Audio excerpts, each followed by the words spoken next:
Hi friends, welcome back to Farmville Diaries. My name is Caitlin and we are going to be getting on a sourdough train together. There's been a lot of interest in my sourdough videos lately, and there's been some interest and some demand for some more sourdough videos. So I'm going to be focusing a lot on sourdoughs in the next couple of weeks, but I am going to start at the beginning. So if you are interested in kind of getting everything at once, I do have a sourdough playlist. So we started at the beginning. We made a sourdough starter together, and we made a whole bunch of breads together. So if you're interested, kind of jumping in, I do have that playlist. But we're going to kind of start at the beginning again, and we're going to actually this time go over more of the terms. And I'm going to put pictures over here to show you kind of what I'm talking about when I'm talking about some terms and stuff. So this is going to be a beginner's guide to sourdough, and it's just going to be a chat. We're not going to make anything today. That's going to be in the next video. But we're just going to have a quick chat together. So get yourself a drink, a hot cup of tea, and a notepad, and let's get started. So the first question I get asked about is, what is sourdough? Why is sourdough different from regular bread? Sourdough is different from regular bread because regular bread has yeast. It's made from yeast. So I think everyone knows this at this point. Yeast helps your dough rise. You can put it in biscuits, you can put it in breads, you can put yeast in lots of different things, and it helps your bread rise. And yeast is an active thing. It is a live ingredient. That's why they always say you want to make sure that you have newer yeast, that your yeast isn't dead or inactive, because you need it to be live in order to rise your bread. Sourdough is the same concept, except instead of buying yeast, we're doing something called capturing wild yeast. So when flour is milled, flour is traditionally, if you're buying all-purpose bleached flour, which is what the majority of us use for our regular bacon, it is bleached, which means it kills everything in it. So it's killed the wild yeast that may be living in that flour. It's very important when we're doing stuff with sourdoughs that we're using not bleached flour. When I do my starter, when I feed it, when I do everything, I use just an unbleached flour. And then if you need to give it a boost, and we're going to talk about this a little later, but you can use other flours to give it a boost, to get it started. And you can use rye, you can use whole wheat. I think I've even seen some recipes that call for pumpernickel to give it a little bit of a boost. But you can use other flours, but you want to stay away when you're working with your sourdough starter, which we're going to talk about in a second.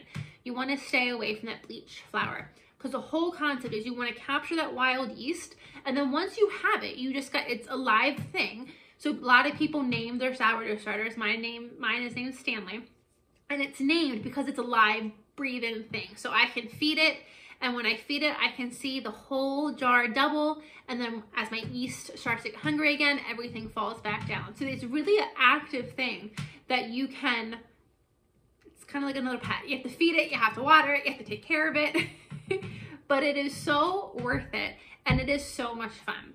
It definitely has a bit of a learning curve with it, but it's definitely not hard. And if you are interested in doing sourdough, don't give up. It is something that I think you just need to learn some of the rules with sourdough. And then once you learn the rules, hopefully you should have no problems. So where does the term sourdough come from? Sourdough gets that sour flavor from how hungry the yeast are. So when we're getting started with sourdoughs, that's not something we're going to worry about right now. But as you become more proficient at sourdoughs, you can make your bread more or less sour depending on how hungry your yeast are. So for me, I prefer to make my bread right as my yeast has peaked, right as my starter is peaked. And I'll put a picture in here to show you. But that's right when my yeast has eaten, they're active, they're bubbly. That's when I prefer to make my bread. And that is at the point that is less sour. It is not that sour at that point. At that point, if I let the starter fall, the farther it falls, the more sour it gets. So you can have a much sourer bread. Sour? More sour. I think it's more sour. You have a much more sour bread. That doesn't sound right. You get what I mean. Your bread could be more sour if you let that starter fall. So as of now, when we're just getting started, you're trying to learn the recipe, don't play with those ratios. get your starter active, and when you see it's nice and bubbly and it's doubled in size, which we're going to talk about in just a second, that's the point that we're going to use it. Focusing on things like how sour your bread is and the sourness that you want can come later. Just get the general technique down, and then we can focus on things more like the sourness and on the hydration. That can come later. So before we get started into the specifics, I just want to go over a couple of terms that you need to know, and then I'm going to put their picture over here so you know what I'm talking about. So obviously the first is sourdough starter, and this is also can be, you can see the term leaven used. Sourdough starter is what's called the mother. So this is where you can break off different sourdough starters, which offspring becomes what is actually considered leaven. But this is your yeast, and I'll put a picture of mine here. This is Stanley, and this is my sourdough starter. This is my mother. Every sourdough starter I make and I gift comes from this guy. So this guy is considered my mother, and then the other ones are still starters, but they were started off of this guy here. You will see the term leaven in some different recipes. I have a book that I really love, and he uses the term leaven a lot instead of sourdough starter. And for the most part, they are the same thing. They are not technically interchangeable, but I use them interchangeably, especially with this book. Leaven is considered an offspring of sourdough starter though. So what leaven is you take your sourdough starter, you add more flour to it, and then that mixture you let sit, you let it rise, and then that mixture is then what you measure out for your bread. And that's not done for every single recipe. That's just done for some of the, in my opinion, the more fancier recipes. It's definitely not something that you need to do. When I make 99% of my sourdoughs, I'm taking Stanley and I'm putting him directly into the bowl that I'm mixing all of my bread into. So you can see the term leaven. As you get used to it, just use leaven as you would just consider that your starter. Next we have what's called discard. So I'm really bad at math, but I'm going to try to do this so it makes sense. So when I make my starter, and I do have a video on making a starter, I'm not going to do that again because that takes a lot of flour, and I already have 2 starters going right now. So if you need a starter, you can make one. It takes about 5 to 7 days, or you can buy one. Especially if you're getting started, do not feel like you can't buy a starter. You can absolutely buy one. You can buy them online, and I know a lot of like small bakeries and stuff sometimes sell starters. So just look around, but you can definitely buy them online if you need to. Don't feel too bad. If you want to get started in the sourdough journey, go ahead and buy one, and that's completely fine. So let's say you have your sourdough starter, and it's bubbly, it's active, it's doing everything you want it to do. You have to do what's called a discard. So if you have 1 cup of sourdough starter, at the end of you making or buying sourdough starter, you have 1 cup. When you feed your starter, you want to do equal parts starter, flour, and water. So if I have 1 cup of starter, that means I need to do 1 cup of flour and 1 cup of water to feed that starter. So now I would have 2, 4, 6. I would have 6 cups now. So that means my starter would be 6 cups. Y'all, I told you I was bad at math, and I am bad at math. I think it's 3 cups. 1 cup of starter plus 1 cup of flour plus 1 cup of water equals 3 cups. So go forward in the rest of this video with 3 cups of flour or 3 cups of starter, not 6. Big, deep, 6 cups. When I want to feed him again, I now need 6 cups of starter, 6 cups of flour, and 6 cups of water. So you can see how this gets out of control very quickly. So we do what's called a discard, and you can do a lot of things with that discard. You can toss it away. I tossed it away for a long time. I recommend while you're learning sourdough, don't try to handle discard right now. Let it go. So what that means is if I have 1 cup of sourdough starter, I'm back in my 1 cup of sourdough starter, I only take 1/3 of that. And then I only do 1/3 of a cup of flour and 1/3 of a cup of water. And I'm still kind of right near that 1 cup ratio. So I'm throwing away, I'm discarding 2/3 of that sourdough starter, and I'm only feeding 1/3. So I'm not getting this massive, massive sourdough starter. So what you throw away is called a discard. While you're learning sourdough, I highly recommend, again, just throwing it away. Discard is useful. I do keep all of my discard now, but it is something that I think, at least for me, it was overwhelming. Trying to figure out what to do with my discard, how to make my breads. In the beginning, it was overwhelming. So toss it away. However, when you feel comfortable with discard, there is so much that you can do. So for my discard, when I feed my sourdough starter and I pour off my excess starter, I put that in a container and I keep that in the fridge, and I just keep adding to it whenever I feed my starter. That container I don't feed, I don't mess with, I don't do anything with that container. I just put it in the fridge and he's good. Whenever I go to make what's called sourdough discard, fill in the blank, I pull out that sourdough discard.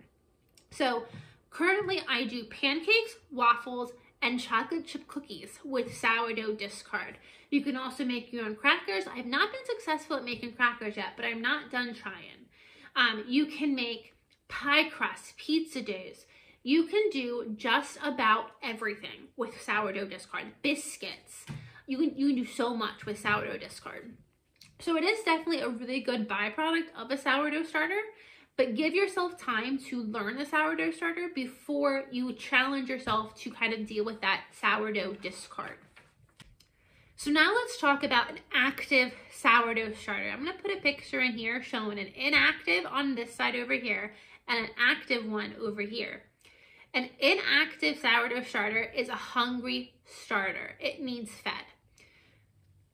For the most part, the general rule of thumb is a hungry starter is a healthy starter. So as you are getting into it, if you're making a starter from scratch, you want to keep it on the counter for 1 to 2 months-ish. Well, I would say a month. Let's just go with a month. Keep it on the counter for a month and feed it often. Make sure you're kind of getting that guy active and strong, and he's very reliable. Once you have him reliable and you've used him a couple times, you know he works, I store mine in the fridge.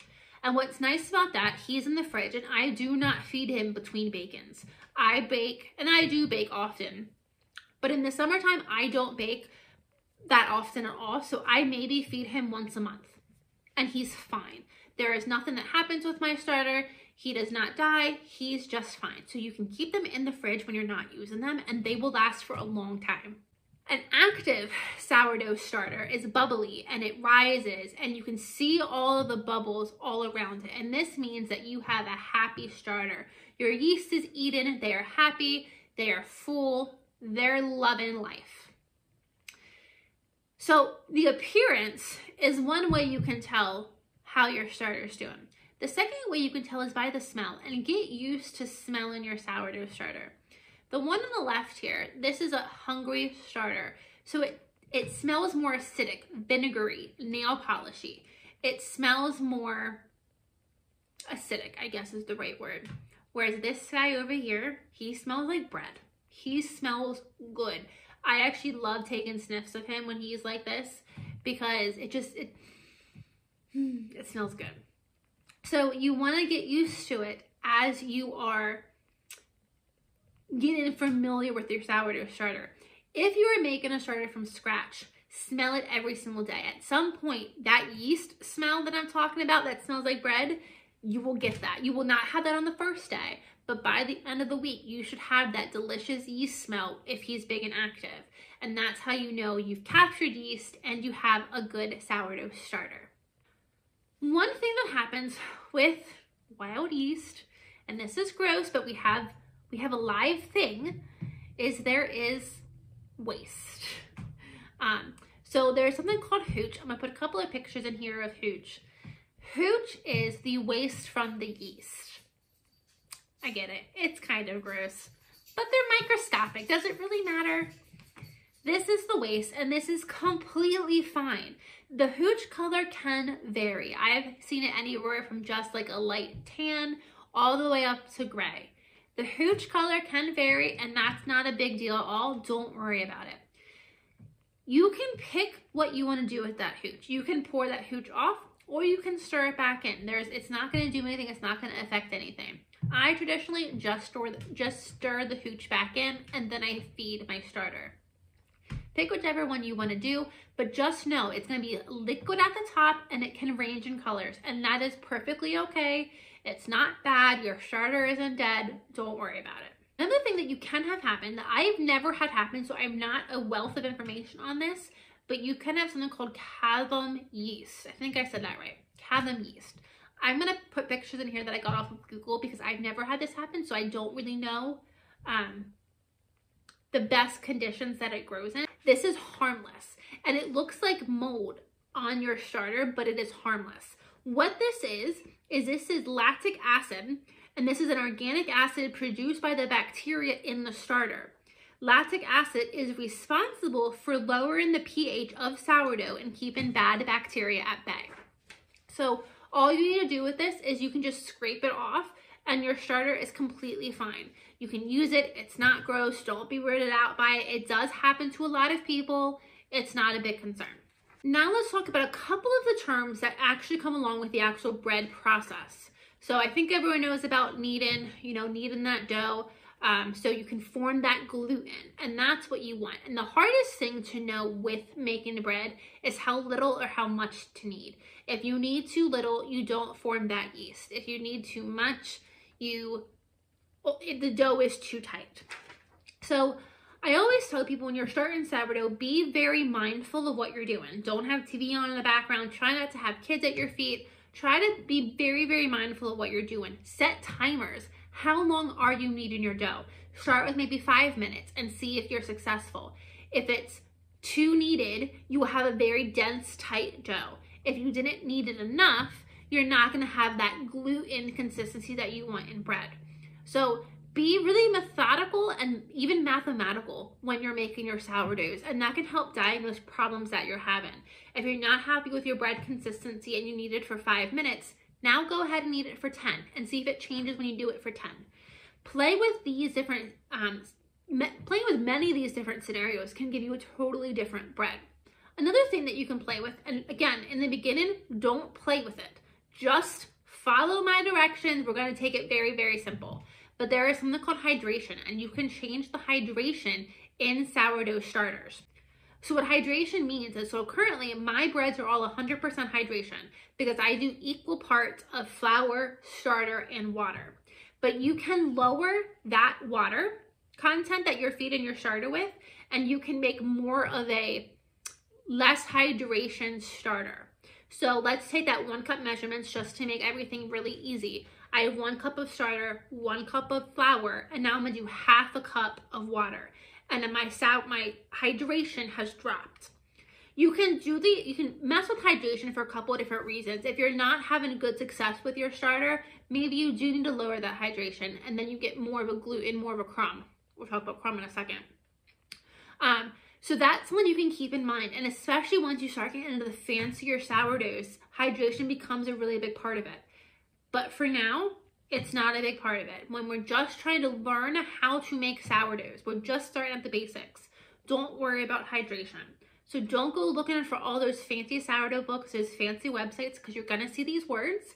And right now, we don't need them. If you're starting at the beginning, let's start at the beginning and be as simple as possible. So I just talked about crumb. I'm gonna put a couple of pictures of crumb in here. Crumb refers to the inside of the bread. How does that look? Is it nice and airy and bubbly, or is it too tight and dense? Or is it too airy and bubbly? I'm not sure if I actually have enough pictures, so I may need to grab some pictures from Google to maybe show different crumbs, because I've been really lucky with my starters. I'm pretty consistent with my sourdough for the most part. And the last thing you're going to see about, and you're going to see a lot of people, if you're following anyone on Facebook, if you're following me even, I talk about ears. So your sourdough, I'm going to put a couple pictures here, can form an ear. And a lot of people go for the biggest ear that they can. And I am one of those people that go for the biggest ear that I can. I love to have a nice big ear. And all that means is it's the bread that has risen up over the bread, and that's just called an ear. So there are a couple of materials that you need for sourdough starter, and I'm going to tell you what's worked for me. And I'm gonna say what's worked for me. So the first thing is a scale. I measure all of my sourdough. I tried measuring it in a measuring cup did not have success. I weigh everything by grams, and I have much more success weighing everything by grams. So I prefer to have a scale both for feeding my starter and for weighing out my bread. I've just had better success. Do you need it? Technically, no. But sourdough recipes come in grams, so you most likely would have to transcribe that to cups. And sourdough is a math, especially while you're getting used to it. It is a math, so you want to make sure that you are getting the right ratios for starter and flour and all that fun stuff. I really recommend having a scale. The biggest thing that I tell people is use a quart jar. So sourdough can be reactive, so there are certain things you don't want to put sourdough in. I always say I use glass and porcelain. That's what I use. That's what I know works for me. I've heard plastic works as well, but I use glass and porcelain. So for me, for my starter, he lives in a quart jar, and that's where I've had the best success. For me, for my starter, whenever I feed him, my starter or my numbers are 113 grams. So I do 113 grams of starter, 113 grams of flour, and 113 grams of water, whisk them all together, and that's my fed starter. I'll let him sit and rise. When it gets all bubbly to the top, that's when I make my bread. And that can take, depending on the temperature of your house, that can take a couple of hours. But I have done it in bigger jars, and I didn't have success. So I think you kind of want to not use a small jar, because if you use a small jar, it can overflow. Put a picture in here showing an overflowed starter. So I had the best success in my quart jar. I've never had them overflow. I went from a big jar to a quart jar, and the second I put him in a quart jar, he got active and he rose. So I've had the best success in the quart jar. If you're following me, I suggest using the quart jar. That's what's worked for me, and that's what I know works. For stirring your starter, you can use a wood spatula. You want to be careful what you're using. I always just use a fork, one of my forks, and that always has worked just fine for me. Always make sure that you're using unbleached flour. And if you want to give your sourdough starter a boost, if you're having trouble getting it started, or you've gotten it started and it's not acting the way you want it to, you can use rye flour or whole wheat flour to give it a boost. And that just gives extra nutrients to the starter and can get your yeast more active. You can start your sourdough starter with whole wheat, and that's, I believe, what I did. I actually followed the King Arthur recipe, but I have a video in my playlist where we made a starter together, and I believe we started with a whole wheat flour, and then we switched to unbleached. But once you're working with your sourdough starter, mine I only do unbleached with. I only feed him with unbleached. And when I'm making my bread, I only use all-purpose flour. I do want to do an experiment sometime and use bread flour and see if I get a better bread using bread flour. But I always just honestly use all-purpose flour and bleached, and I've never had any problems. I use it for the bread, not for my starter. You do want to get a Dutch oven. Dutch ovens are needed for breads, but the one thing I wish I had known is check the heat requirements or the heat limit of your Dutch oven. I have two that I ruined because my Dutch oven could only go up to about 450, and majority of breads go up to 500 or 475, but the enamel around my Dutch oven just started melting. It's all burned on the inside. It's just not capable of going that hot. So when you're buying a Dutch oven, find one that can go up to that 500-degree temperature, or buy a cast iron. I just bought a cast iron Dutch oven, and then I don't have to worry about the enamel melting or anything like that. Then there are a couple other things that you can use, but you don't need to have. Things like a batten, a lame. The batten's what you can proof your dough in, and the lame is just what's called scoring your dough. When you make sourdough, you do what's called proofing. And proofing is when you let your bread sit for a number of hours, and you're letting all that yeast work, you're letting all that gluten rest, and your bread is really just doing magical things. That's going to get it to rise when it goes in the oven and kind of create this beautiful boule. So this batten is not required. You just need something that you can let your sourdough proof in. A bowl is completely fine. A lot of people like the batten because it gives, I'll put a picture in here, it gives you the rings of the bread, and that's kind of very indicative of sourdough breads or artisan breads, is these rings. So these are really fun. You can buy them on Amazon really cheaply. Lame is a scoring device. So the scoring device is how we make that beautiful different carvings on sourdough. So if you're interested in sourdoughs, probably interested in making those beautiful cuts on your breads. And that's this device here. While you're getting used to it though, you can just use a razor blade, you can use a knife. You don't need this item. It's really only if you feel like spending the money. The next thing that I cannot live without, but is not needed, is a heat mat. I always put my bread on a heat mat, especially in the wintertime. My kitchen is cold, my counters are cold. If I put it on a heat mat, you warm everything up and your bread, everything will go faster. If I don't put my bread on a heat mat and it's winter and it's cold, my bread that normally will rise in 8 hours may not rise in 16 because I have my house really cold. So that could be a problem that you could be having if your bread isn't rising. It may be too cold in your house. So I prefer to have a heat mat so that I know how my bread is going to rise on that heat mat. I've done this enough that I know I put my bread on that heat mat and in 8 to 9 hours, that bread is going to be ready to go. So that's a huge thing that I do. I've tried it a couple times this winter without using the heat mat and I did not have success. It did not go well. So I prefer to have a heat mat, especially here in the wintertime, but once we are getting into spring and summer now, your house may be warm enough that you may not need it. Or you can put it in, some ovens have a proof-in feature. You can put it in there. You can put it on top of like your fridge. If your fridge runs warm, you can put it in a sunny window. There are so many other options, but just kind of think about how you can provide a little bit of extra heat, not a lot, but a little bit of extra heat to your sourdough bread as it's doing its fermenting and its rising proofing process. That brings us into the proofing process. Sourdoughs can take a lot of time to do because they have different ferments. You can have a bulk fermentation, you can have different proofing times, and it just depends on the recipe that you're using. My favorite recipe, the one I use all the time, is an everyday sourdough. And what I really like about this recipe is I get a beautiful sourdough in one day. So how I do this is I feed my starter at night when I go to bed. So at 9 o'clock at night, I feed my starter and he rises overnight. So one thing to keep in mind, again, is going to be the temperature of your kitchen.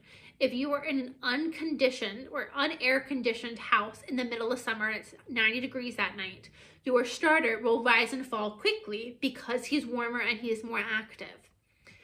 If your house is really cold, if you put that sourdough in the fridge, you feed him and put him in the fridge, he's not going to do his rise. So it's really just take some time to figure out your ideal kitchen conditions. In a normal kitchen, I'm about 7, I think I'm actually about 68 in here right now. My starter will rise and fall overnight. And it'll take him about an 8 to 9 hour process to do the whole rise and fall. In the summertime, I don't have an air conditioned house. So in the summertime, that actually gets cut down to maybe about like 5 or 6 hours for that whole process. So when you're kind of planning out your time for your breads, you want to keep that in mind. You want to know how long it takes for your starter to rise and fall in your kitchen. So to get started, we're going to use our sourdough starter for our bacon when he's at the highest point. And it's not a science. When he's doubled, so I'll put a picture in here of a doubled sourdough. When he gets to this point, we're going to go ahead and use him for the purposes of learning how to make sourdough. So I feed my sourdough starter when I go to bed, probably around 9 p.m. I wake up at 5 a.m. for work, and I mix up my dough. My dough takes about 10 minutes to mix up, nothing major. I mix it up, and then I go to work. And I come back 9 hours later, and my dough has been proofing this whole time. I do one more cold ferment, where I shape him and I put him in the fridge. At that point, I'm bringing my oven up to temperature. And then I pull him out of the fridge, put him in the oven and bake him. And he's normally ready to eat by 6:30, 7 o'clock for dinner. So I really like that recipe and I've learned the hours. Again, sourdough starter is something you need to learn. It's not hard at all, but don't get frustrated and don't give up if you're not being successful at it right away. Kind of figure out what time you need to start things, how you need to plan things out. Don't start at 12 o'clock thinking you're going to have a sourdough for dinner at 6 o'clock. It's not going to work. Plan it out in advance. And once you get good at it and you're baking breads, bread freezes beautifully. I'm at the point that I bake bread just to throw it in the freezer. So one of those days where I want bread, where I don't feel like baking bread, I have bread that I can pull out. And it's not like, oh, I really want a grilled cheese tonight, but I don't have bread. Because that sucks. So there are multiple different recipes that take 1 to 2 days. You just want to find the one that's going to work best for you and your family. And the recipe that I have linked in the playlist, it's called an everyday sourdough, and it's a 1-day sourdough, and I really, really like that one.